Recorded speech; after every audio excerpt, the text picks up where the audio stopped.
Working with students who have cerebral palsy can be really tricky, especially if they also have a cerebral or cortical visual impairment.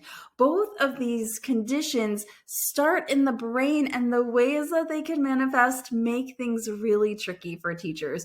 In today's video, we are going to dive into exactly what each of those conditions are, what they mean, how they actually interact with one another, and what you can do as a teacher to be a better educator for these types of learners.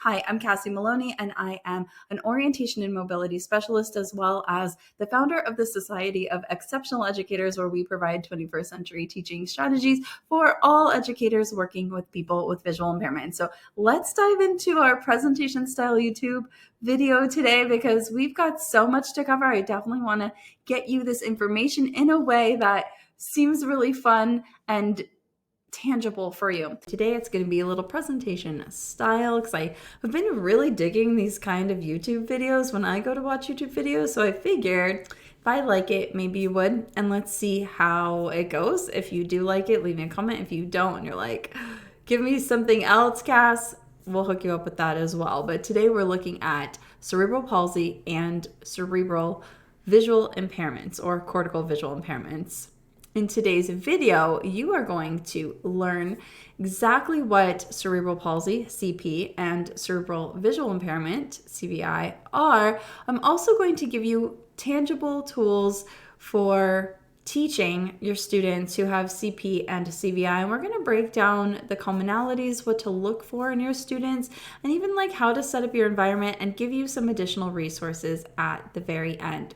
So what is cerebral visual impairment? Well, just to be very honest with you, I'm going to call it a cerebral visual impairment and not a cortical visual impairment, because cerebral encompasses the entire brain, where cortical visual impairment is a term that we have used in the past for many years, and a lot of us are still using it. But really, it encompasses just a portion of the brain. And now we know that CVI is in many different places within the brain. But what is it? Well, it's essentially a visual impairment that happens not in the eyes, but in the brain. It's a visual processing disorder that is caused by damage to the visual pathways and processing centers of the brain. So if you wanted to explain like I'm 5, it is simply a visual impairment that happens in the brain and not the eye. Now, the implications of this for the longest time have been that doctors couldn't diagnose it because it wasn't as known of an issue, and they didn't know how to see into the brain, right? Or to assess for it, because we've been used to issues for visual impairments being in the eye. So if you have students who you might think have some of these characteristics, definitely have them go to a doctor, even if the doctors in the past have said that their eyes are fine.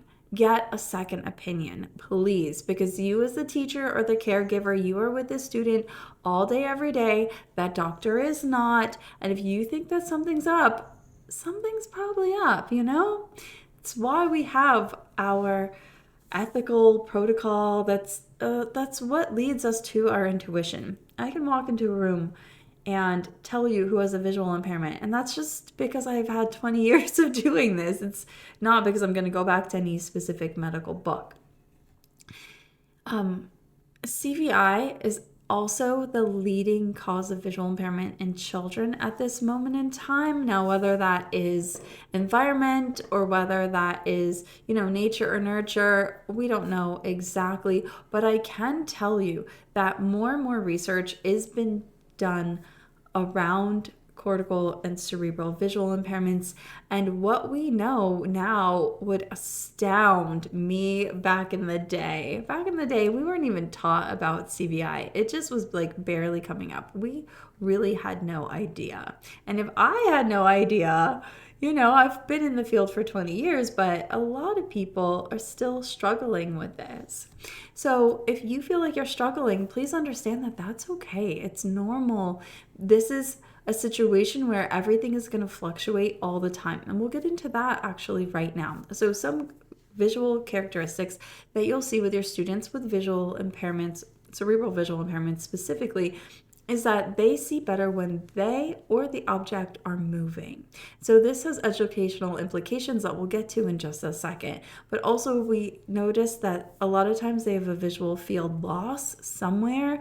Vision is also going to fluctuate often. And so what Sally might be able to see at 8:32 a.m. this Tuesday may not be what she sees at 8:32 a.m. next Tuesday. And educationally, that can throw us off. We're used to like a linear path, and that doesn't happen with these learners necessarily.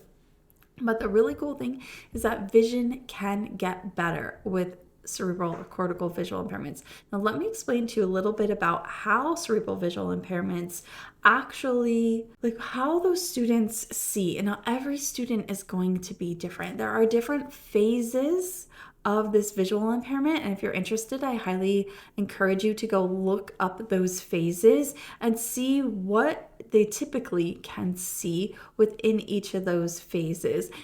Now, the other thing that you want to know is that students who have cerebral or cortical visual impairments often see different streaks of color and different streaks of light, and shapes may twist and turn on them. So it's not like as though they're going to look at something and just like see that red block that you put in front of them all the time.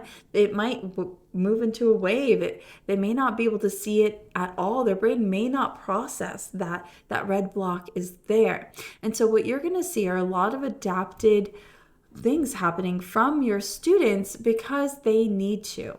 So what is cerebral palsy? Cerebral or cerebral meaning of the brain, palsy meaning lack of control. It's a motor condition that is caused by early brain damage that happens before, during, or after birth, typically, and it leads to challenges in movement, posture, and muscle control. What you often see with students with CP is that they have difficulty moving different parts of their bodies. I've often seen like a hemisphere happening here. And that makes sense because your brain, right, has hemispheres. So I often see the right side of the body, or maybe sometimes the left side of the body, or maybe it's like the lower part of their body sometimes happening. But oftentimes, out of 20 years, was the time I see left and right happening. And with those students, you can either have hypertonic or hypotonic muscular structures. So sometimes our students, their muscles are so tight, right? And the reason that they can't walk is because they can't stretch their muscles, and you really want to get them to open up, and they're like, and that's all that they can do. Or sometimes they're hypotonic, and they're like so floppy, and their muscles can't contract enough to move adequately. Sorry, my chair is squeaking today. But the other thing that you might see, because it happens in the muscles, is that there could be difficulty speaking, there could be difficulty swallowing. All of that happens right here in the muscular structure of the mouth. And so sometimes you'll see like chipmunk cheeks, right? Because they can't bring the food over to the other side of their mouth. Or they might have OT equipment that is needed because they can't lift their spoon, or maybe it's that they need to have specific things put in their water or their juice so that way they don't choke, or maybe they are on a special diet so that they don't choke. Every student is going to be completely different, and that's something that I want you to really take away from this. I've known people who have CP who are like track stars, and they just need, maybe some orthotics in their shoes or something. And then I've also known people who have CP who are non-ambulatory and can't really move their body and need support with everything that they do on a daily basis. It really is all just going to depend. Now, the interesting thing here, and I'm sure you put it together, is that where does all of this originate and how do they come together? Well, it's because the disorders are formed in the brain. The neuropathways are not neuropathwaying the way that they need to. Cerebral palsy is a direct result from birth trauma, and then cerebral visual impairments are also visual impairments that happen in the brain, and that's also at least from beginning of birth. Now, the really cool thing is that all of us, every single person, is born with a visual impairment, and I personally believe that it's a cerebral visual impairment because it's not necessarily having to do with the eyes, but the fact that we don't know what things are yet. We have no social construct of anything, and we have to be taught it. It's just that people with normal vision, their brains understand things a lot faster because we can see things in patterns. Like that red block is always a red block. But for our students with CVI, the red block is not always a red block. You know what I mean? And so for students with cerebral palsy and cerebral visual impairments, like scientifically, where do they come together? We found that 65% of children with CVI also have cerebral palsy, and that comes from the Cerebral Palsy Research Network. And multiple studies have also shown that 60 to 70% of students with CP also have CVI. I'm going to move my face out a little bit here so that way you can read this. Common signs of CVI in children with CP. Okay, so if you have a student with CP that's known and you're kind of wondering, does the student also have a cerebral visual impairment? Or maybe the CP is just much more pronounced and the visual impairment is a little bit less.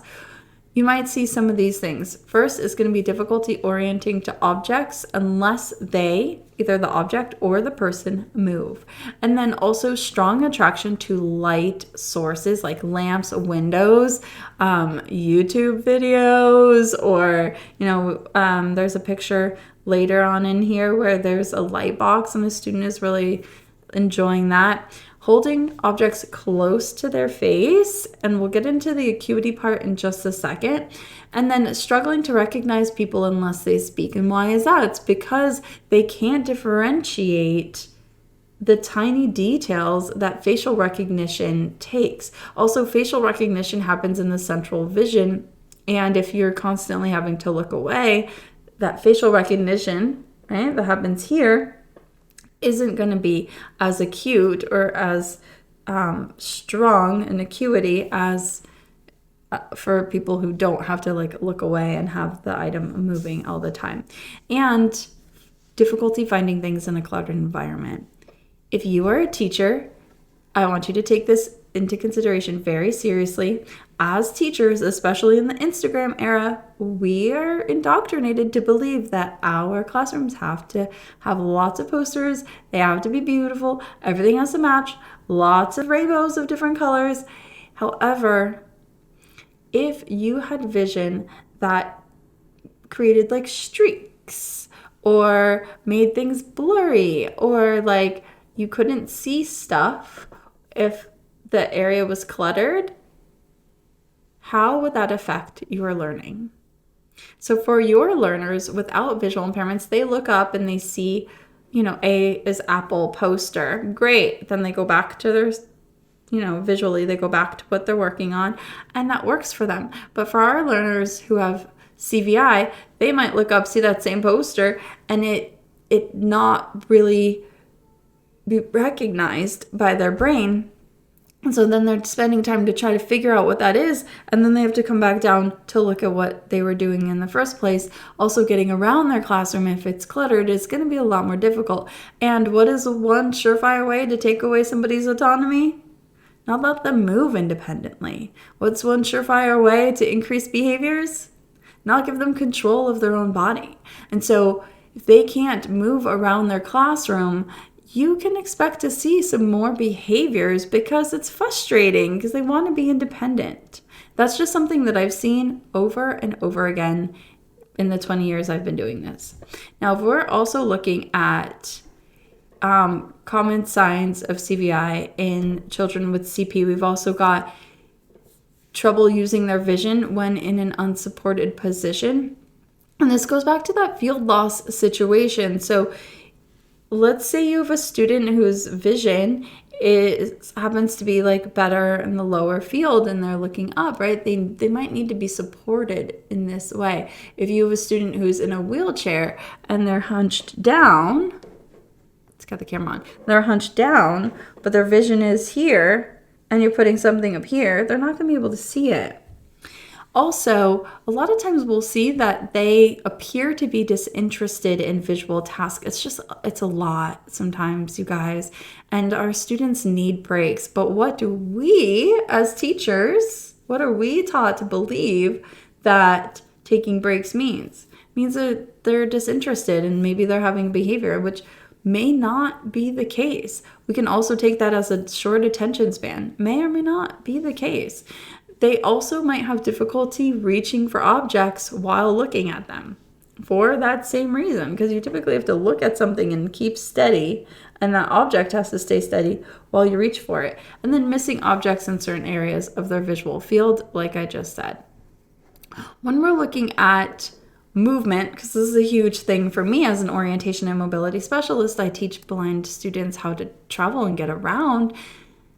And I fully believe that being able to move around in your environment as independently as possible is the foundation for a successful life. I mean, like, you cannot tell me that when you take away the keys from grandpa that he is happy about it, right? When he can no longer move in his environment the way that he wants to. You can't tell me that if you break your leg and you can't get up to make a sandwich and you have to wait there for somebody to come home to make you a sandwich, that you're going to feel the most successful. That's just not how it works. And it's the same thing with our students. So we want to increase their ability to move around in their environment as independently as possible. But what we notice is that there are visual motor challenges that come with having a motor disability and a visual disability. And some of those include, of course, like I mentioned, reaching while maintaining visual fixation, also understanding depth perception. Stairs, especially without high contrast, can be really difficult to navigate when things don't always appear at the same way every single time. So think about if you were trying to go down some stairs and there wasn't any sort of differentiation between the stairs, and maybe like the stairs look like they're moving, or they appear closer, they appear farther away, and then you have a hard time moving your body on top of that. It gets to be really tricky. Now, does that mean you need to do it for them? No, it does not. No, it does not. It just means that you accommodate for their needs in order to expand their horizon and support their independence and their success. The other thing is recognizing environmental clues and cues like doorways, hallways, and pathways. And I'm going to also add in here, but I didn't before, landmarks, because the student, if they're just using visual landmarks, might get confused. Now, we'll get into like how you can help them with that in just a second. Children with CP and cortical visual impairments develop self-care, mobility, and social skills more slowly. And that's just an unfortunate fact and why they need special supports and special education. Also, we have noticed that the more severe the CP, the greater reduction in visual acuity.